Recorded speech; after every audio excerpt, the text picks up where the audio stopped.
Hello, ladies and gentlemen. I am John Najarian, the host of Compound Interests. And it was a great conversation that I had with Dr. Zachary Karabell. Very impressive guy. Been a friend of mine for close to 20 years now that we've been doing television together. And you'll see his writings in Slate, in Time Magazine, in Wired. The gentleman has written, I think, 10 books. And his most recent book is Inside Money, Brown Brothers Harriman, and The American Way of Power. And I think it's a great read.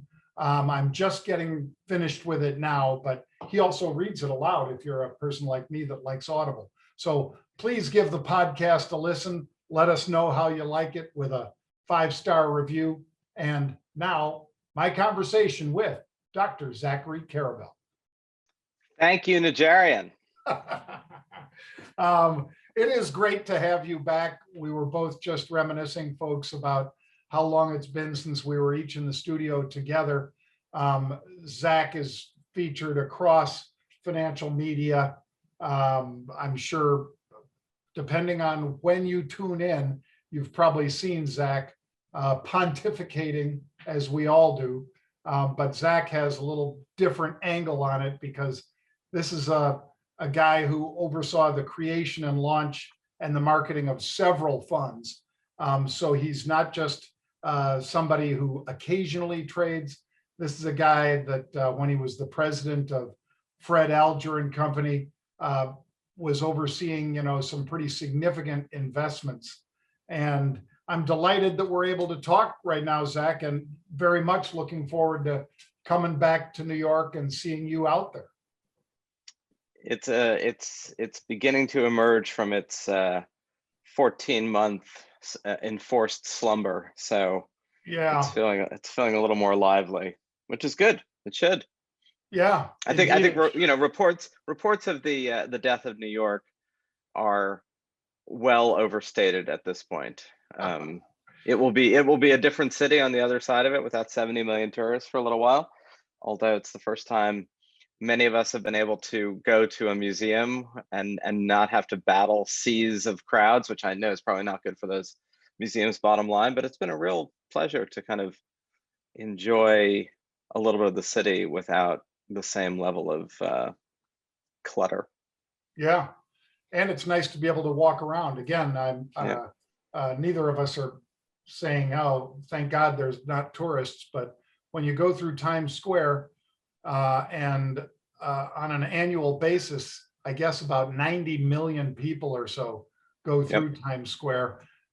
When they're all staring up at these giant racer boards of video and so forth, folks, it's wonderful, but it's a pain in the butt because you can't get from 42nd Street up to like 48th Street anywhere near that box in Times Square at a normal pace. You're constantly moving around people. And again, is that I'm not even a true New Yorker, but all the people that work in New York, it kind of bothers them, but it's something you have to put up with. If you don't want it. It started being like the old Yogi Berra or Groucho Marx line. I don't know which one it was, but that club is so popular, nobody goes there anymore. Yeah. And we'll see what this is all like on the other side. I think it's going to be, you'll get back into the studio at the NASDAQ, but I think there was a rebalancing that was going to happen, pandemic or no pandemic, and not all that is for the worse. Don't believe every headline you read in the New York Post. We're not walking around cowering. True. And I know that Seinfeld lashed out when a friend of mine made the comment that New York is dead. And New York may have been sleeping. It will come back, just as you say, because it's been slugged many times. Prior to this, it was, I guess, a little bit of the financial crisis, Zach, but mainly the 2001 9/11 episode that, was so sad. And yet New York came back from that and just, was better than before. And now Wicked's about to reopen on Broadway. So And I we've mean, got, really, what more could one want? what more could you ask for than a recycled Wicked? I just want to be popular, John. I just want to be popular. Well, now, Zach, you write about politics as well as political trends, as well as economics. I mean, in Time Magazine and a host of periodicals. If you wouldn't mind just for a sec, because I gave the audience a very brief preview of what, your past, I guess not a preview, but a look at what some of the past accomplishments you've had.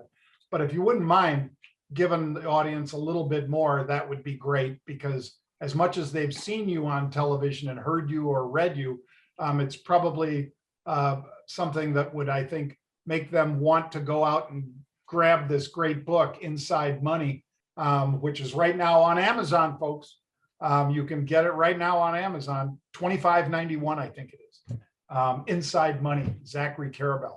But tell us a little background, Zach. So I was born a poor child, and no. I am actually sitting 7 blocks from where I grew up. I grew up on the Upper West Side, and I've spent 80% of my years on the planet in a 1 mile radius, which is either delightfully provincial or unbelievably pathetic. Either way, it's my life. And I was an academic, decided not to be an academic, got a PhD, moved to New York to be a writer, did a lot of day trading in the late 90s, got really bored being a writer, partly because of 9/11, got drawn into finance, ended up working at Fred Alger, in part because they lost much of their investment staff and their president on 9/11, because they were on the 93rd floor of the North Tower of the World Trade Center, and went to work there because I was at the time dating the Fred Alger's daughter. So a little bit of nepotism, a little bit of tragedy, a little bit of skill, and ended up being there for about 7 or 8 years, ran a small hedge fund, did a lot of CNBC with you, John, for about 8 years on fast money. Although I think the joke amongst us was I was the slow money guy in the fast money crew. And, I was always the guy saying, yeah, let's maybe take a moment there. So John's idea of a long-term trade was buy on Monday, hold till Friday. And my idea of a long-term trade was, buy on Friday and sell on the same Friday 2 years later. So somewhere between those two realities lies investment wisdom. And I kept writing throughout that whole time. So I've written about 12 books on a variety of subjects. And the latest is Inside Money. And I then went to work for a company called Envestnet, ran strategy for them, big financial technology, publicly traded company. And now I do a lot of my own investing and trading, own a few parts of a few small businesses, including a little bit of a distillery in Connecticut called Mine Hill. What is it called again? Mine Hill Distillery. We're not distributing outside of Connecticut yet, but we will, so keep an eye out for it. All right. And then a little bit of a few bookstores in New York called Shakespeare and Company, and a whole bunch of other things. So that's 90 seconds of me. Yeah, and he left out, folks, which people rarely do, that he earned his PhD from Harvard, and that he also attended Oxford University and undergrad at Columbia. And my daughter was actually on the wait list at Columbia. Thank God she didn't get in, Zach. Not because I'm not besmirching Columbia. I just think they would have ground her up. She ended up going to Tulane University, having a great experience. A lot more fun. Yeah, a lot more fun, a great experience. And it wasn't all just grinding. But I think these days, and perhaps when you were there as well, there are so many gunners at these Ivy League schools that some people look at it and say, yeah, but once you get in, you're going to get gentlemen's B's or whatever, or gentlewoman's B's and so forth. But I think that's not really the case. I think if you're not up to that competition every day at those Ivies, they can grind you up, and it can be not as pleasant as if you earned your way in on the first pass rather than coming in, as my daughter almost did, off the wait list. I think. No, I think that's absolutely true. And in fact, a lot of what those top tier schools are good at doing, top tier as rated, not top tier as necessarily the best education, they're very good at producing people who are very good at rule-based professions. So investment banking, lawyers, doctors, people who work in government. And I say that with consultants. I say that with not an iota of pejorativeness, just observationally. Those have not tended to be the places where entrepreneurial skills or creative skills, because you have to be rule-based to excel in those systems. And I certainly was. I mean, that was certainly part of my MO. And interestingly enough, in the Brown Brothers book, which is the one the proximate excuse for this conversation, which I'm sure will be far more than that, there was a period of time in the 20th century where they all went to Yale. There's a whole story of the way Brown Brothers combines with Harriman in 1930 during the Great Depression. And it's all because they're riding a private rail car up to their 15th Yale reunion. And amongst them was Prescott Bush, who was the father to one president, the grandfather to another. They all went to the same schools. They went to Groton, or they went to St. George's, or they went to other private schools, and then they went to Harvard, and they went to Yale, and they went to Princeton, and they were all male, and they were mostly all white, and they were mostly all Protestant, and they created a very cohesive class that you or I would not have been a part of. There weren't a lot of people with our backgrounds in that world in the teens, 20s, 30s, 40s, and they made a lot of the world that we're in.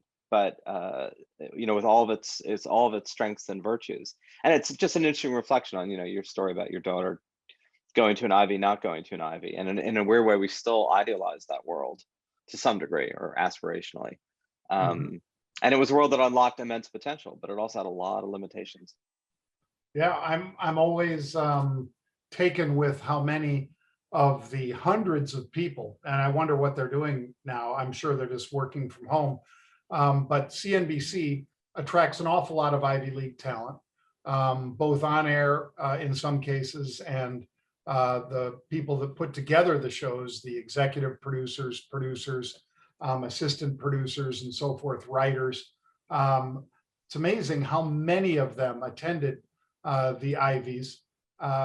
And like I say, sadly, because of the pandemic, so many of them have had to be working remotely, just as you and I have probably, Zach, had to work remotely for the last 14, 15 months.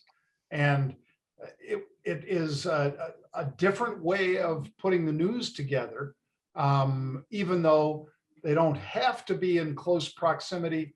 Nonetheless, what they used to do, folks, when Zach and I would be on the show, is Zach might be somewhere in Manhattan, and I might be out there as well. And the pod of people that are putting the show together and saying, okay, we got Walmart's earnings today. Let's see, Vince, you take Walmart, you get us the graphs for that. Patricia, you get whatever was the breaking news in the EV space today. Get ready for that, because Zach's going to want to talk about EVs, electrified vehicles, and so forth. And they put together all these packages for the 1 hour programs like Halftime. Then Zach and John and Pete and Josh Brown or whatever show up at the studio, get into makeup, go out and sit on the set. And then all of those people that were doing that back then that are no longer in studio, there's only like 2 or 3 people instead of like 11 or 12 that there used to be. The other 8 or 9 people are working remotely, Zach. And so I'm sure they're just on Zoom calls all the time, setting up these shows. And it's a completely different animal than it is when you're literally 4 feet from the person in the desk across from. Yeah, and it's also, I mean, like, all of this has changed some of our relationship to screens and technology. There's a great cartoon that went around, I think, probably about a month into the pandemic, and it had 2 parents talking to each other, and their kids were glued to their iPads, and one of the mothers turns and says, "Did I say an hour of screen time? I'm sorry, I meant 10 hours of screen time."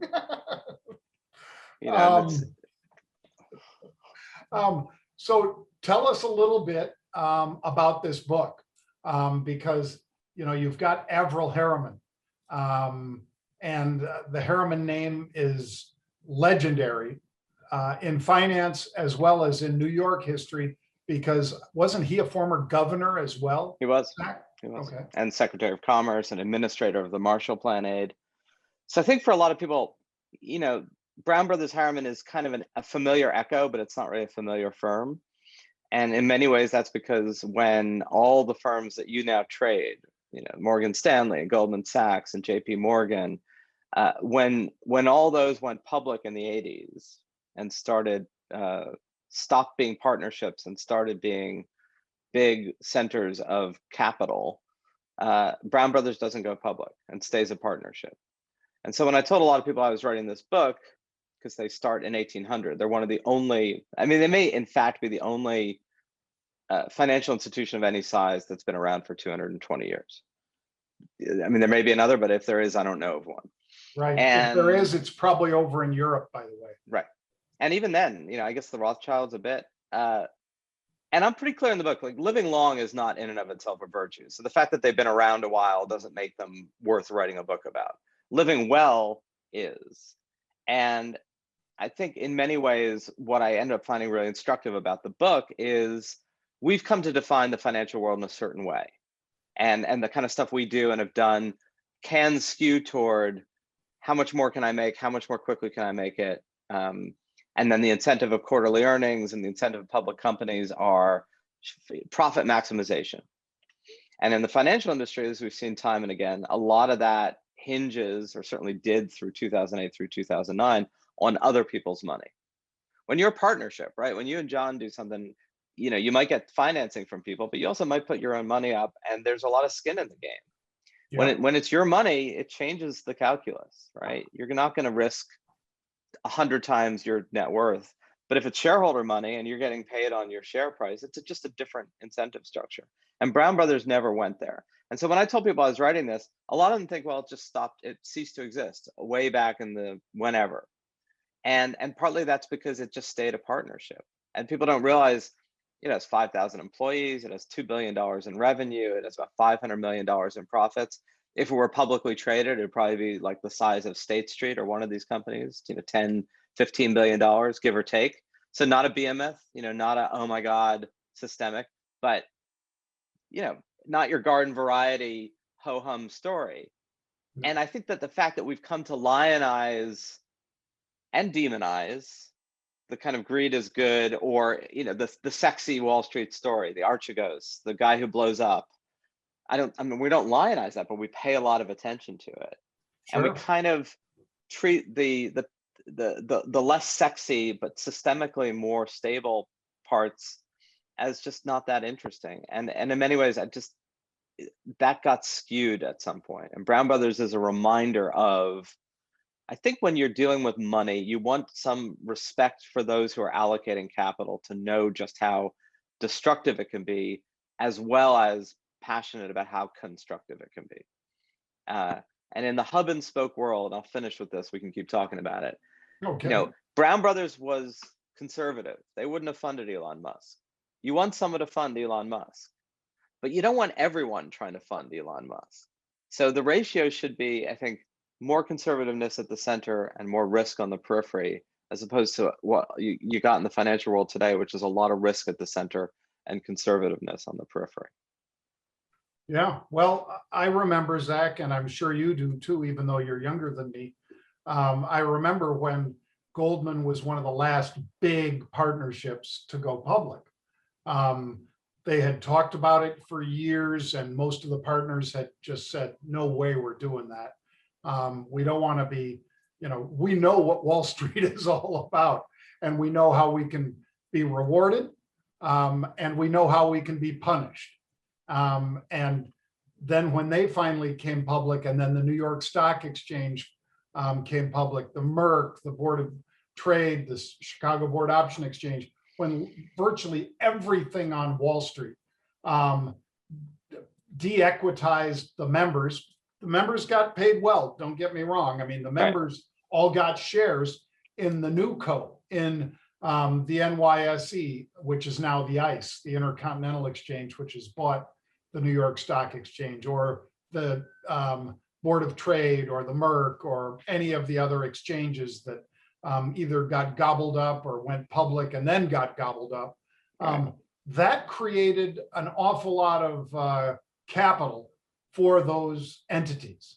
And that was something that Brown Brothers obviously may have been tempted by, Zach, but they never went down that path. They never got to the stage where they were going to, put out an S1 and say, okay, even if this is confidential during the filing, which many of the companies have done lately, it's kind of odd. But, many of the companies like Airbnb, I think, have done that just before they've come out with a confidential S1 when they're basically filing to come public. And Robinhood, that you already named, probably doing the same right about now. Right. It's a different world when you have all of that capital behind you, because all of a sudden you go to that 20-to-1 structure. So in other words, if you're a $10 billion firm like Zach just described Brown Brothers Harriman as, and all of a sudden you're 20 times that, that's got to be awfully tempting to some of those partners to do that. Right. And yet, and just like Goldman, some of them are like, no. Right. And I think Brown Brothers is unusual in that their culture basically just said, no, we're not going to do that. And I'm sure I'm guilty in the book, because authors are always guilty of falling a little bit in love with their subject, right? So I may be guilty in the book of a degree of nostalgia that I actually don't fully feel. Like, I don't think we should go back to what was, mostly because I think it's impossible, and also because the world gets different and more complicated. But as a lesson going forward, there are two things I think are really important. One is this: be mindful. And again, the incentive structure on Wall Street and the financial world, the capital allocators, skewed too much toward, I can make, an X load of money, and I'm going to do that, without being aware of the fact that if you're systemically important, the risk becomes collective and the rewards are individual. And I think it's great that people get rewarded for risks they take. Don't get me wrong. But I don't think it's great that those risks get offloaded onto other people in a way that changes the incentive structure in an unhealthy way. And the other is, look, Brown Brothers epitomizes, particularly in the 20th century, this thing we know of the establishment, that thing that you and I couldn't have been a part of, right? Because we weren't the right religion and we didn't go to necessarily the right schools, and because we couldn't have gotten into them, by the way, not because we couldn't have gone there. And that elite at least understood its responsibilities to the larger society. And I think that's absolutely vital. If you've made a lot, if you've done very well, you've got to recognize that you can only thrive long-term if the collective thrives. Yeah, you can make a lot of money quickly, but you ultimately have to pay attention to the commons. And they got that. They actually did believe in public service. They believed in working for the good of all. And it was self-interested, right? They kind of knew that if the system ends up getting too skewed, they weren't going to thrive. And this is where I think big tech elites today are really asleep at the wheel, because they're just not evincing that awareness of the fact that if you get that big and that's systemically important, you actually have an obligation to address the collective goods and issues. And if you don't act on that obligation, it's going to be acted on for you. I don't think that the big tech companies are, even now, with every signal in the world, prepared for the tsunami of regulation and pressure coming their way. I would tend to agree that they're not ready for that. It's a fascinating read, folks. I'm talking with Zachary Karabell, Dr. Zachary Karabell, the author of Inside Money, Brown Brothers Harriman. It's on Amazon right now. I've loved listening to Zach read it, because he does. So if you're somebody like me who consumes your books via Audible, because that's what I do, Zach, I probably, at one time when I was going back and forth to New York every week, Zach, I probably did close to 50 books a year, because I could just get through them on the plane. That's great. Between waiting for the plane, on the plane, in the cab or whatever, I could just, kind of lose myself in a book, and I loved it. I'm probably doing half of that now, which I don't regret. I wish I could still do as much time with the books, but I really like the way Zach's own voice and it's my familiarity with you, Zach, but you do a great job emphasizing certain portions of the book, I thought. So whether or not Zach ever gets up there on stage instead of just in front of a TV camera, we'll have to see. But I thought you had a lot of artistic license with your delivery. That I was really appreciate good. that. I Yeah, appreciate well, that. It's a really interesting experience sitting in a studio for 6 days, reading your own book into a microphone. yeah. And it really tests out what you feel about your own prose. And I didn't hate it as much as I feared that I would. I didn't have as many moments of, oh my God, did I write that? Because look, there's no going back. I mean, it's by the time you're reading the audiobook, you're not editing anything, so it's baked. Anyway, I appreciate that feedback, because that's kind of a new thing for me and a new thing that I've done. I'd encourage you folks, even if you like reading, to perhaps get the Audible book. I think they have a special deal anyway. If you buy the book, you can get Audible for free, or vice versa. I think it's vice versa. I think if you, whatever, I think you get the Kindle if you do the Audible. I'm not sure. So you'll have to look that one up. So like I say, I knew a little about Averell Harriman, and I obviously learned an awful lot more about that side of the business, the Brown brothers and Averell Harriman. But this is a guy whose dad was one of the railroad barons. Right. And, other than perhaps Carnegie, Andrew Carnegie, I always pronounce it that way, Zach, because that's what I heard, even though everybody says Carnegie Mellon. I always heard it was Carnegie. It probably was Carnegie in the Scottish. Yeah. He was a Scot. Yep, exactly. So it's really interesting about E.H. Harriman, which I didn't realize as much. So there are two things about Harriman. It's good that you mentioned Carnegie or Andrew. So two things animate a lot of these people that becomes kind of important for Brown brothers, that you can hear a little bit the echoes in even when Warren Buffett today. And that was when Carnegie wrote The Gospel of Wealth, where he said anybody with a huge fortune should give it away in his lifetime. And in those years, it was mostly his and not hers. Which was part of the giving pledge that a bunch of billionaires got attention 6-7 years ago that Buffett and others signed on to. And E.H. Harriman, who is Averell's father, this plucky New Yorker, drops out of school, tells his dad, I'm going to go and make money, goes to work as a stock jobber, kid handing the papers for stock trades, going from desk to desk. And he ends up making money as a railroad baron. But what's interesting about that, and Carnegie's unusual because he actually makes money building steel factories and selling steel. Most of the people who invest in the late 19th century railroads in that first wave lose all their money. Most of those rail lines go bankrupt, just like most of that initial wave of investment in fiber optics that make telecom, basically make our internet revolution possible. All the investment in that in the 90s, most of the shareholders who invest in that go bust. Remember WorldCom, right? Was the big.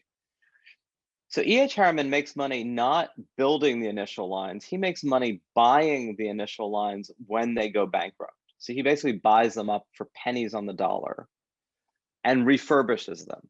And I found that interesting because it should be a lesson for investors today who are thematic, that even when you find the right theme, like, oh my God, electric vehicles, they're going to change the world, or artificial intelligence, it's the wave of the future. And you're probably right. Those probably are the wave of the future. And maybe Tesla will, make oodles of money as it's made oodles of money for its shareholders, although it hasn't made oodles of money actually selling cars yet. It's just to be mindful of the fact that a lot of the people who invest in the first wave of these things lose everything. And that investment capital is highly speculative. It builds out an industry, but it doesn't make the people who do it first any money. The people who make the money are often the financiers and the bankers who come in and buy up worthless paper or bonds on the pennies to par. And that was E.H. Harriman. So he builds this massive empire, and is also the subject, back to tech elites today, of the most significant antitrust enforcement act in American history, other than Standard Oil and AT&T, where they break up the Northern Trust railroad combo, because it just owns so many things. And it's like Teddy Roosevelt showing he's going to be tough on the trusts. And then his son inherits a lot of money and becomes this kind of exemplar of noblesse oblige in a way that we've now forgotten. He was also very famous because he was, very social. He married Pamela Churchill very late in life, Pamela Digby, who becomes Pamela Harriman, one of the doyens of Georgetown's social circuit in the later part of the 20th century. But he's also a bit of a glyph. He's kind of a cipher. He's like the opposite of you. He's not garrulous. He's not out there. He doesn't wear his personality on his sleeve. He wears tailored suits, and it would have been hard to get much out of him. Not the best interview, kind of blood from a stone or water from a stone. And that was the MO of that establishment. Tight-lipped. They did their duty. They did their service. They were probably more interesting after a bunch of martinis in a private club, although maybe they weren't. You'd like to believe that they might have been, maybe not. Well, I'm sure that you would agree that anybody who's been a member of Skull and Bones usually has a few bones in their closet, a few skeletons in their closet. Sometimes when those come out, when I've been out with friends of mine that, of course, would never admit to being in Skull and Bones, nonetheless, when you're out with them, you do only really hear any of the stories when they are pretty inebriated. And for Harriman, by the way, and so Harriman lives this incredible life. He's called the plenipotentiary. I mean, he's described as this kind of roving, larger than life figure. He serves FDR as FDR's emissary to Stalin at the Yalta Conference, ambassador to Moscow. He becomes Secretary of Commerce under Truman. He administers the entire Marshall Plan aid to Western Europe. He then, as you said, becomes governor of New York, and then he is the overseer of American East Asian policy as we get involved in Vietnam under Kennedy and Johnson, which was not his crowning moment. And yet for all of that, and he is the heir to what would now be a multi-billion-dollar fortune, several marriages, good social life. He, toward the end of his life, describes the crowning moment of his life being selected for Skull and Bones at Yale, the Skull and Bones Secret Society at Yale, as a Yale junior, as a senior, and he, like, that was his moment. That was his crowning moment as a junior, being selected for a senior society. It is absolutely amazing, and you already touched on Standard Oil being another one of those monopolies that was broken up along with AT&T by the government. But for him then to get together with the Brown brothers in this firm, Brown Brothers Harriman, tell us about how that happened, because there has to be a lot of ego involved. Yeah, so like 1929, they're both, Harriman has his own investment firm with his father's money. And the Browns have been around since the early 19th century and were like one of the oldest, even then, institutions on Wall Street as a small partnership that had been present at every important thing in the 19th century. They fund the B&O Railroad, monopoly B&O Railroad, the Baltimore and Ohio, which is the first passenger and freight railroad powered by a steam engine in the United States, and almost in the world, except for one small line in Northern England. They fund the first transatlantic steamers. They are the epicenter of the cotton trade, which meant they were deeply involved with slavery, even though they were pro-Republican, pro-union. They still benefited mightily from the cotton trade. And in 1929, both these thriving firms cannot withstand the collapse going on all around them as the Depression starts to unravel the economy. And they are literally going to their 15th Yale reunion, the younger partners, Prescott Bush, Robert Lovett, who was very important in all this as well, and Harriman, and they decide, it was Harriman's brother who was part of this somewhat younger cohort, Roland Harriman, who in true WASP fashion had a nickname his whole life called Bunny. They called him Bunny Harriman. Maybe because he liked rabbits, we're not entirely sure. And they said, look, we should combine forces. We've known each other, we've been friends for 10 years.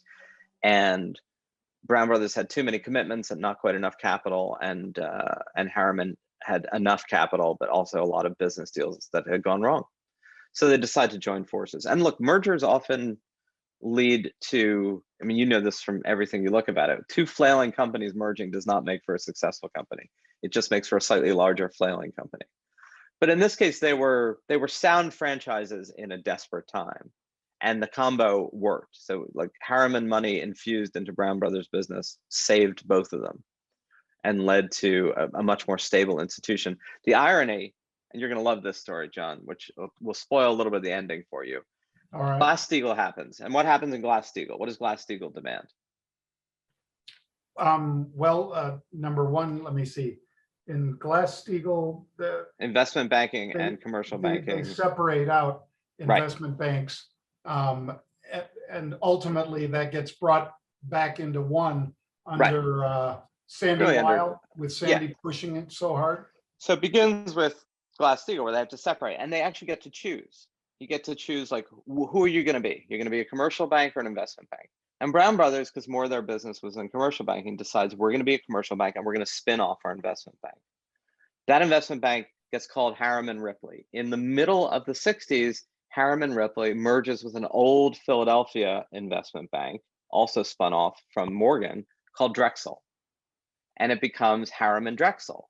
A couple years later, it gets bought by Firestone. Firestone doesn't know what to do with it. They spin it off, and it gets merged with another guy from Philadelphia named Tubby Burnham and becomes Drexel Burnham. And then they add Lambert in the mid 70s. And who does Drexel Burnham Lambert hire in the late 70s? Would it be a gentleman who would ultimately be the center of the Predators' ball? Exactly the one, Michael Milken. So it's truly ironic, and people use that word. In this case, it's totally apropos that the bastard stepchild of Brown Brothers Harriman, because of Glass-Steagall, ends up being Drexel Burnham Lambert, which is the antithesis of what Brown Brothers Harriman is. They are everything I talked about at the beginning. They are what Wall Street in part became. And look, I mean, I know Milken, he's gotten I think somewhat of a bad rap in the sense of what he did was perfectly legal, and, you know, like it or not, he funded businesses no one else was funding. He made Steve Wynn's career possible, and basically all of modern Vegas and what it's become is a function of the junk bond industry. I mean, imagine, John, what your conference business would be if Milken and Steve Wynn. It would be terrible. I mean, you'd have to go to Orlando.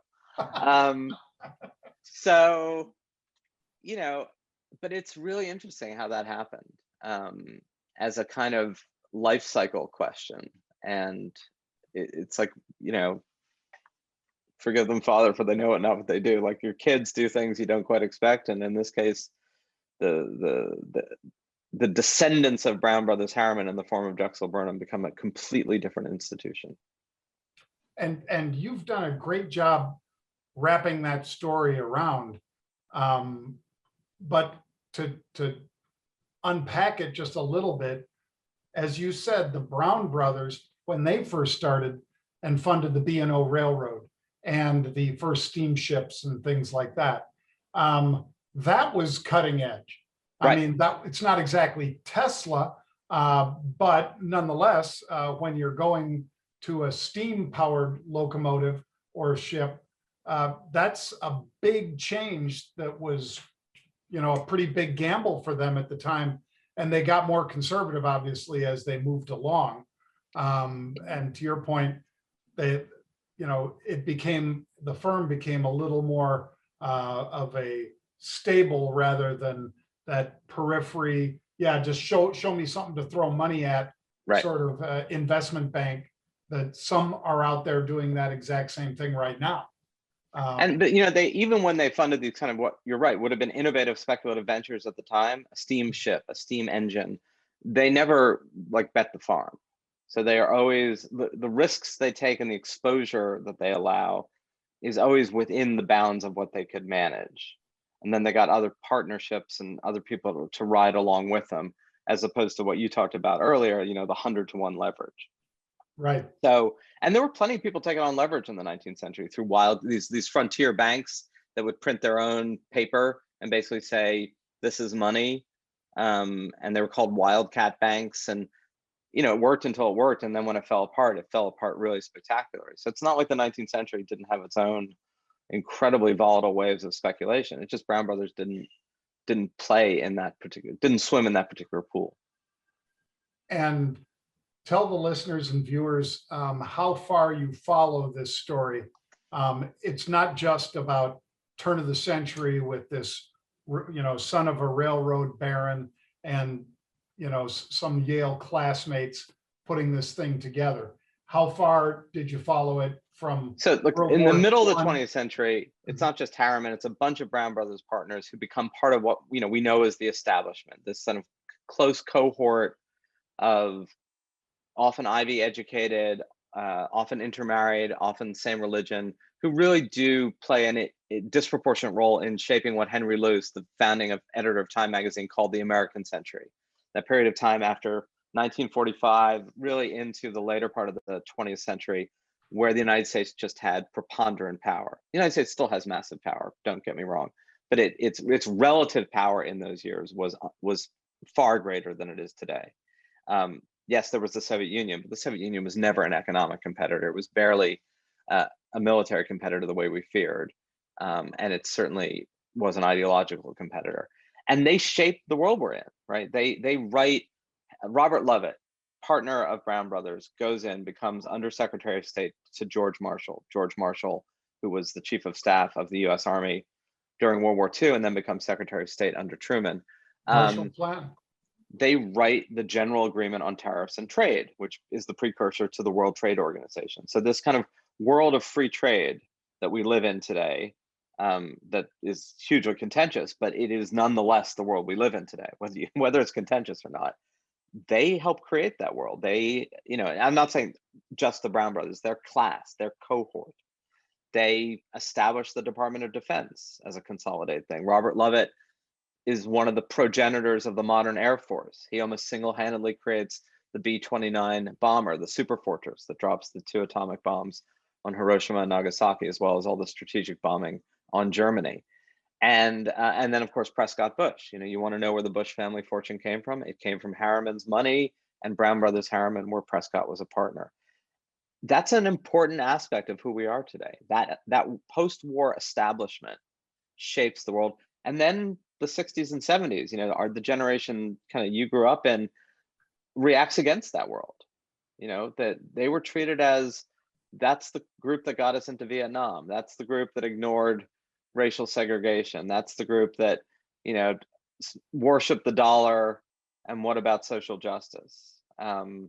So these things kind of have ebbed and flowed throughout American history. There are periods of time when we lionize the captains of industry and capital, and then there are times when we demonize them. And Brown Brothers' reputation went up and down and up and down, depending on where that particular cultural bouncing ball was. Now, where would Brown Brothers be today in an ESG world? It's a really good question, John. I think because they do a lot of clearing and custody and the kind of not so sexy but necessary parts of the financial space. They'd probably be pretty high on the environmental, because there's very little that they do or even fund.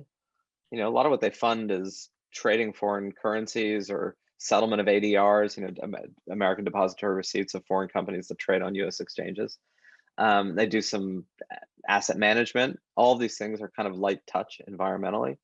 On the governance part, probably if they were a public company, they would have some pressure to diversify their ranks more than they need to diversify them because they're private. Not sure where they'd be on the social part. And, ESG is much more effective against public companies than it is a much more effective pressure point for public companies than it is for private companies. Well, and I know that Dr. Karabell has just finished an interview with Anthony Scaramucci and with our friends over at Bloomberg as well.